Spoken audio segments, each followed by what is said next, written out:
temporary location, but it worked out really well. Our sponsor today is Michael Brooks from Momentum Mortgage, and and whether you're a home handyman or not, you got yourself a little tape measure you can take with you. I asked whether that was to see if I measured up or not, but we'll find out.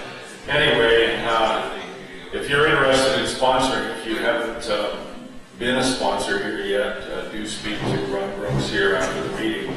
It's a great opportunity to get the name of your business out and about, plus help this very worthwhile ministry. As you know, you're here, and it will be great if we could have more help us that way. We're going to go right to our speaker now. Peter VanderHelm is a name you might not know, but if you've seen the face, you know that he's been involved here for years, even in the background in many instances, helping with the financial side of things. Peter is an accountant and business consultant. He and his wife Elaine have that business, and they live at their cottage at 6 Mile Lake.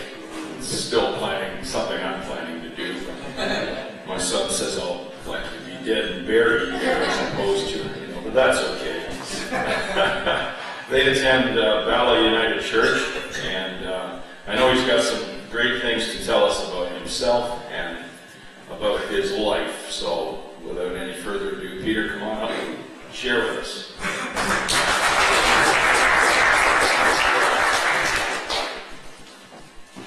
I always hate following John because he's got the radio voice and nothing ever sounds quite as good after. Before I start, I asked Ron if it would be okay. This Friday, for those of you that haven't been before, there's a leader cast. It's a one-day event that I've attended for years. It's simulcast through satellite from Atlanta. It's sponsored by Chick-fil-A every year. They have about 8 or 9 speakers that do about 30 minutes each. It's really kind of chop, great messages. It's always about leadership. It is a Christian-based event. It's not overtly Christian, but it's more about leadership. But they always, Andy Stanley speaks at it every year. They've got people like Condoleezza Rice and so on. So if anybody's interested, wants to know more about it, you can look up LeaderCast and find a local place. There's one in Aurelia, Lakehead, and one at Living Waters, up in Collingwood. So if anybody wants more information, you can ask me after as well. And before I start, I'd like to, John mentioned that I've been involved with CBMC for about 15 years, which is true. I got involved originally when they had some issues with their status with Revenue Canada, which we all have occasionally. So we got that straightened out, and Bruce and Trevor asked me to help out. We got that done, but Ron Brooks is someone who doesn't get nearly enough recognition. He's been involved long before I was. And things like this just don't happen unless somebody has a heart for it. And he should be about 3 other places today, probably 4. But he's here, and I think we all have got a gratitude.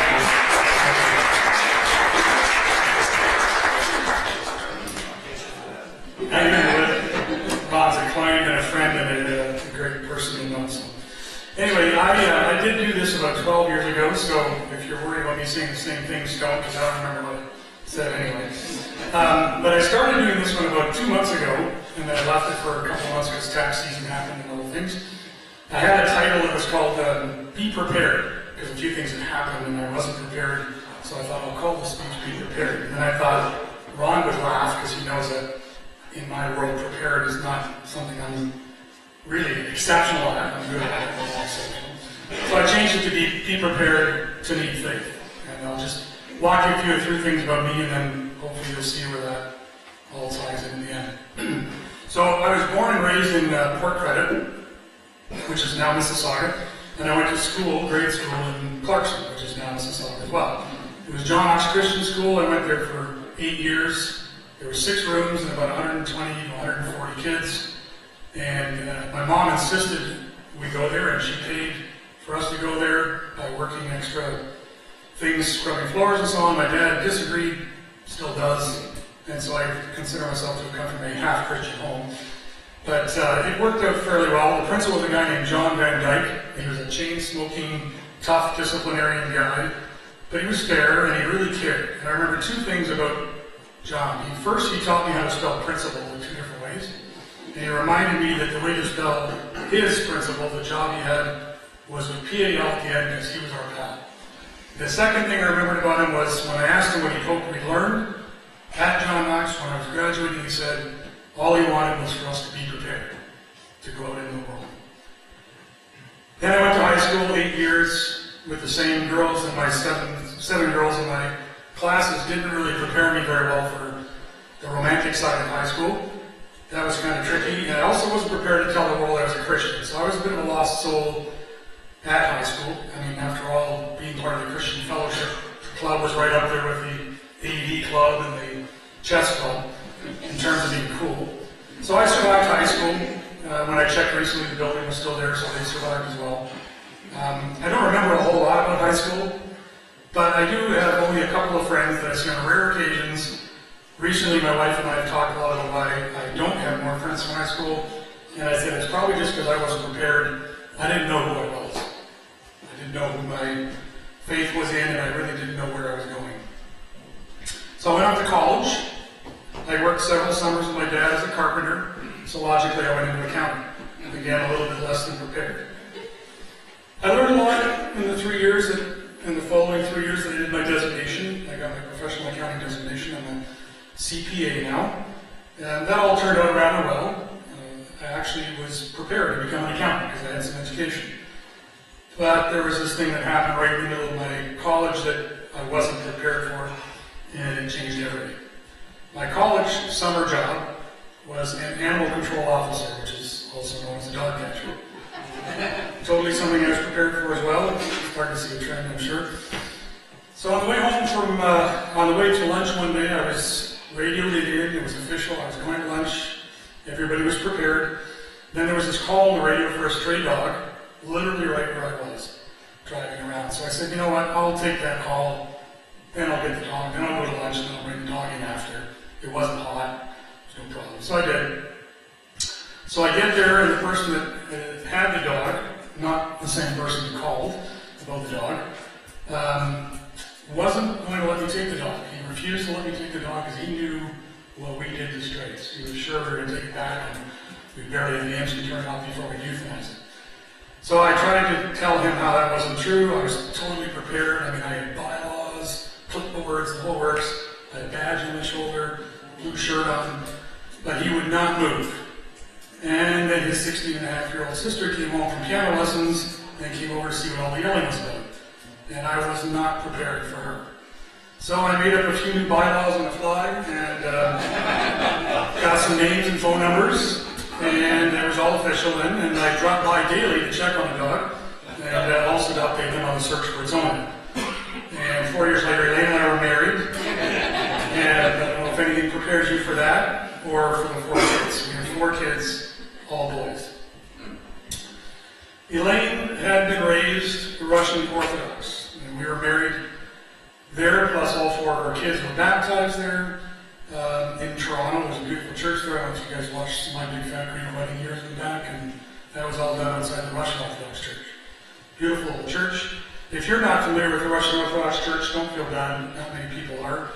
As we moved around Ontario and later the US and then back to Canada 10 years later, we couldn't find Russian Orthodox churches, and so we started going to other denominations, other Christian churches, and we quite enjoyed that. We were gaining friends, gaining perspectives. We were often asked by curious people about the differences. We were able to answer them because we were prepared. We were going to Bible studies and small groups and different things, and then every now and again we'd be challenged by somebody who went to the first church that narrow-minded, and that was always interesting and fun, but anyway, you can't really prepare for that. So anyway, marriage was going good, kids were fine, but it was really business where I sort of found an area that I felt fully prepared. I was lucky enough to be given some really great responsibilities at very young ages, and I was going into businesses that needed to be fixed. I was doing business turnarounds, and so these people were expecting to have to make changes. They were actually prepared for making changes, which was kind of fun.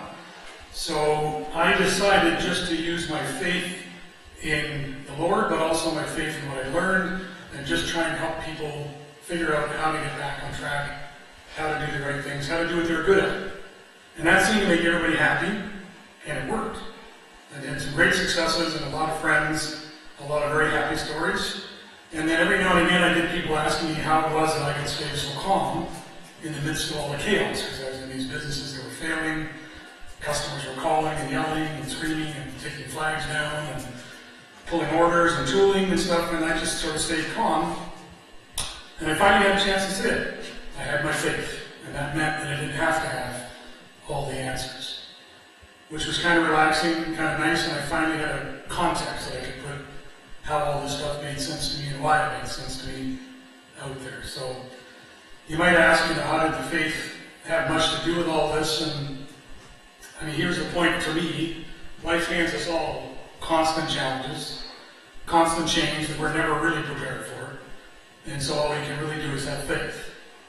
We can have faith that we don't need to know everything, we don't need to understand everything. Faith that all is really expected of us is an honest effort. Faith that all we really have to do is be enough, and if we only try, that'll be fine.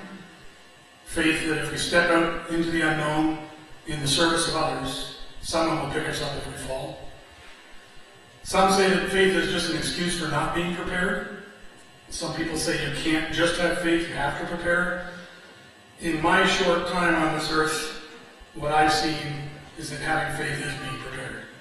That if you have faith, then you are prepared. And if you have faith, you better be prepared, because things happen, and they're never what you're prepared for.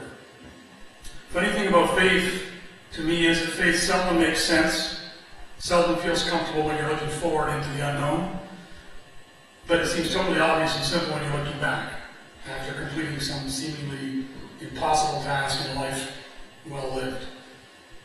So, to finish up, I just wanted to say, be prepared to be unsure, be prepared to be afraid, be prepared to be confused when a good person dies and some jerk is still around, and be prepared to be amazed at some point when we all get to understand all this stuff.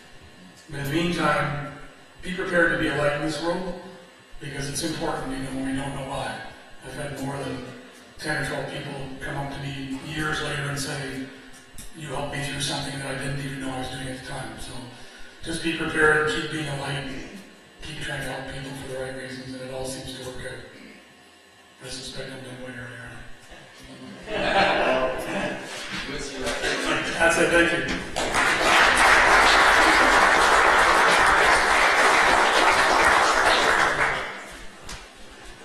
One of the things about having my accountant here today is he'll understand this. I didn't bring him a plaque because I can't afford one.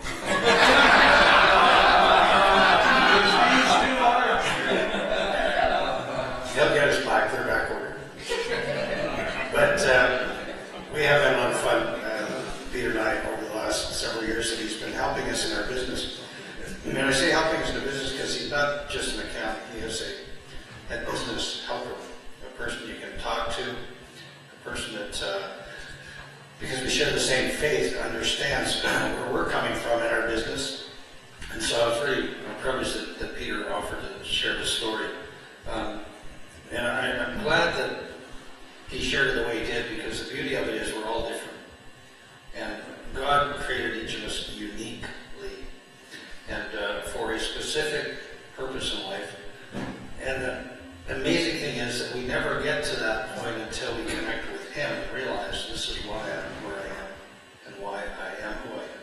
So I thank the Lord for Peter, and I do want him to have a copy of that, because that book changed my life, as you guys know, as we give them to each of our speakers. I want to thank you for finding this place today. It is different. We expect to be back at some shore. However, I've had a few comments here that this is really nice, parking's free. So I can arrange to have our luncheon here if you want. It's a little harder on our caterers because the facilities are not quite as nice. And so I would appreciate your input later. By the way, before we go, how many people here got the email and opened it?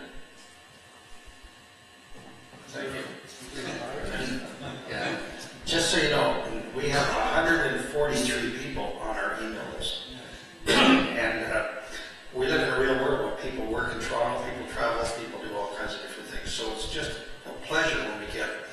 30, 35, 40 people to come together for lunch when everybody's so busy. So I want to thank you. I want to thank Peter again for taking time out of his schedule. If you are willing to and feel led to share your story, we really appreciate hearing from you. At this point in time, we have one more luncheon coming up in June, the second Wednesday of June. And I am sitting down with a young fellow who's offered to share a story, and I'll be hopefully confirming that by email with you guys. So thank you. In the summertime, we're off for July and August, and we're back in September. If you know somebody that you think would enjoy this, just invite them out. It's the best $20 you'll ever invest in them because they'll get a chance to meet some really nice people. So thanks, folks. Have a great day. And again, I want to thank my son Mike for sponsoring.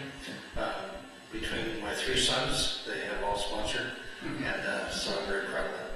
So thanks again. I love you guys very much. Appreciate all you've done in helping us to reach out to the city, reach out to the Christian community, and reach out to the folks that perhaps don't yet know Christ,